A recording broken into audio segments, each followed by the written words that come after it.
Istuvad kaks venda kinnimajas, ühes kongis. Pikka aega või istunud ka ja ühel on muidugi hirmus tuhni peale, et pläid, mul on praegu siuki isu peal, ma paneks kärbest, kui kätte saaks, teine vend teeb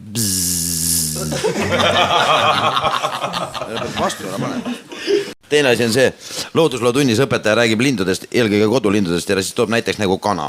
Ütleb, et no lapsed, mida me saame kana käest?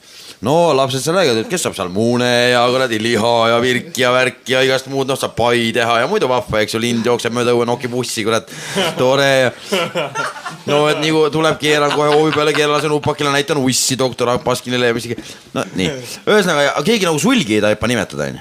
Õpetaja siis nagu provotseerib, et no lapsed, et no mis meil, no et Juku, kus su vanaisa magab? Kapi otsas, ütleb Juku, millal seal pea all on? Padi, vaat, ja kui me padi ära lõhume, mis me siis saame? Tappa vanaisalt, ütleb Juku. Ütleme siis sedasi, et seal ameeriklane, prantslane ja venelane tehakse selline test, ühesõnaga, et saadetakse nad üksikule saarele ja kõik saab valida endale mingi siis ühe kindla siukse eseme või ühesõnaga ühe asja, mille ta siis nagu kaasa võtab. Kaks asja oli jah, sai kaasa võtta. No ameeriklane läheb, eks ju, kast viskit ja siis see Havana sigarid. Prantslane võtab seal kasti paremat veini ja mingi siukse fantastilusa türuku. Ja siis venelane läheb, võtab kasti viina ja kitse. Läheb mingi see kokkulepitud aeg mööda, siukene pikem aeg. Lähevad siis vaatama. Lähevad ameeriklase juurde, seal on viski otsas, sigarid otsas, istub seal, näsib tuimalt kokospähklit, õnnet olla, vaata tingpaelaga viimati veel kaelas. Läheb prantslase juurde, seal pole lugu palju parem, eit on juba mullaks tõmmanud, vein ammu otsas on ja see seal näsib palmilehte, õnnet olla. Lähevad venelase juurde, jookseb ranna peale väike kitsahabeme ja sabaga poissi, et kavo või iisit ja.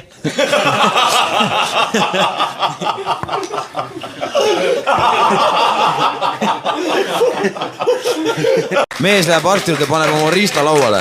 Mille eest? Mille eest? Mees läheb arsti juurde, paneb riista lauale. Arsti ütleb, noh, kus siin nüüd viga? Milles viga on? Viga pole midagi, vaata kui ilus.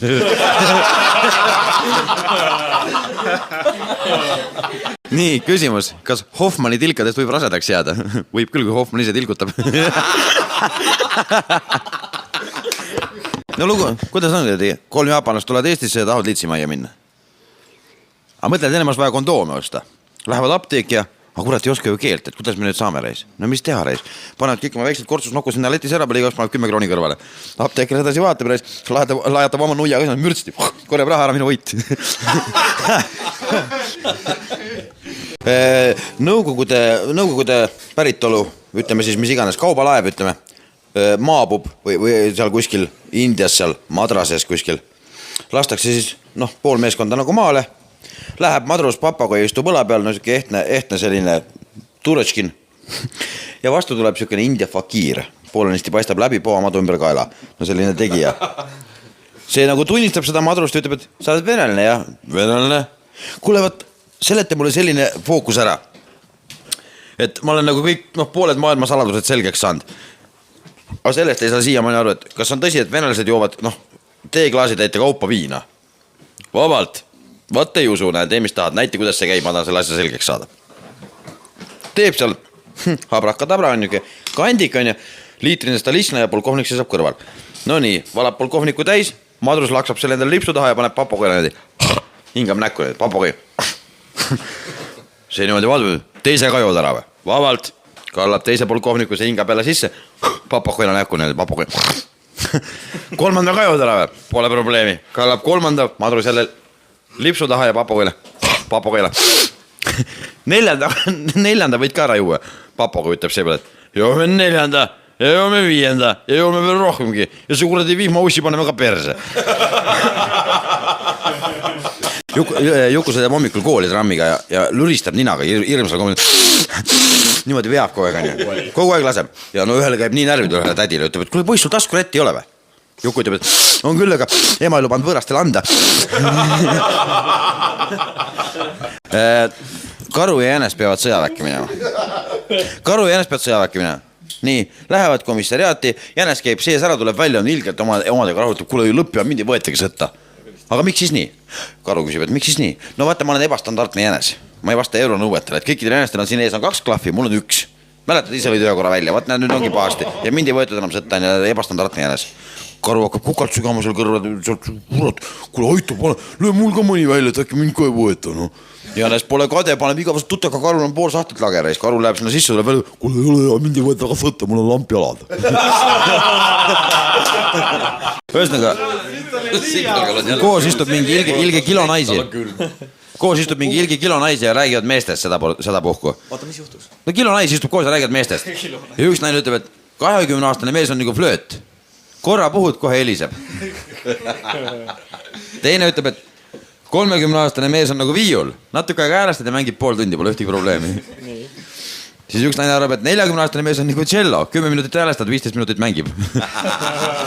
Ja üks ütleb, et 50-aastane mees on nagu kontrabass, 20 minti häälestad ja 5 minti mängib.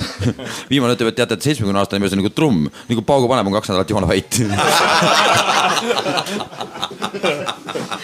No kurat, jänes jookseb seal igavese kuradi vooga mööda metsa või silmad hirmu täis ja mürtsti Karule kõhtu reis. Karu, mis sa kurat jänes tormad? Oi, pljääd, hullud lood on lahti, metsas käib mingi kamp ringi ja kurat vaatad iga ööl, kellel on 3 muna lõikavad ühe ära. No mis asja jooksed, sul on ju 2. No aga nad teevad nii, et algus lõikavad ja pärast loevad.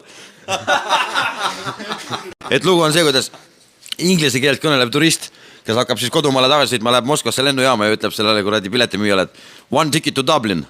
Müüja küsib, kui Dublin? Lapsed on koolis, seal kõik istuvad tunnis, kõik ilus kena. Ja siis Jukul kukub see kustukumm kukub laua alla maha kuskil, hakkab seda siis otsima ja õpetaja just küsib, et mõelge lapsed, et umbes 40 aastat veel edasi, et mina olen surnud ja teie tulete mu hauale. Mida te siis mõtlete? Jukul leiab just kustukummi laua alt üles, et siin sa vedeled vanad õhk.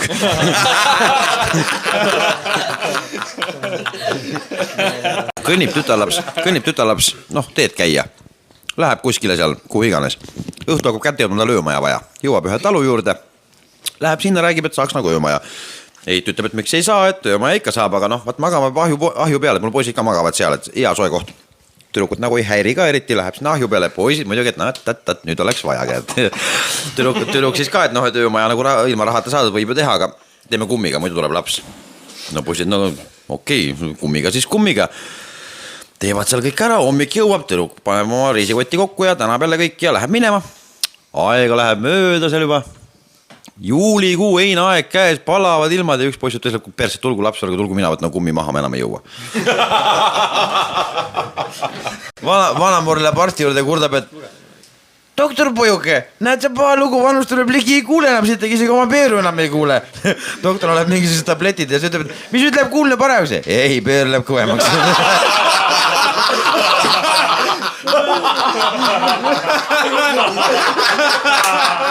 Metsas peetakse põdrajahti ja põder lippab jahimeeste eest nii, et noh, Isamaa paistab, niimoodi kimab. Suur jookseb sealt läbi metsa ja kuskil on okastraataed. Põder hüppab sellest täiel jooksul, hüppab üle ja hüppab nii õnnetult, et kellakotid ja okastraadi taha ja tirtse läinud. No sellel on siuke hirm, et pole aega valu tähelegi panna. Painab aga edasi mööda metsa, jõuab kuskile karjamaale, karjamaa peal lehmatädi sööb, vaatab, lähed müüke ponks põdrapoiss, kus sellega võiks alles vembutada, kõrad. Ja viskab ennast seal sellini, kõigutab suurt udarat ja ütleb, no põdrapoiss, kõrad, astu laivat, mina olen suure udaraga lehmatädi, kõrad. Põder liidub edasi hüüa peale õla, et mina olen põder, lihtsalt põder.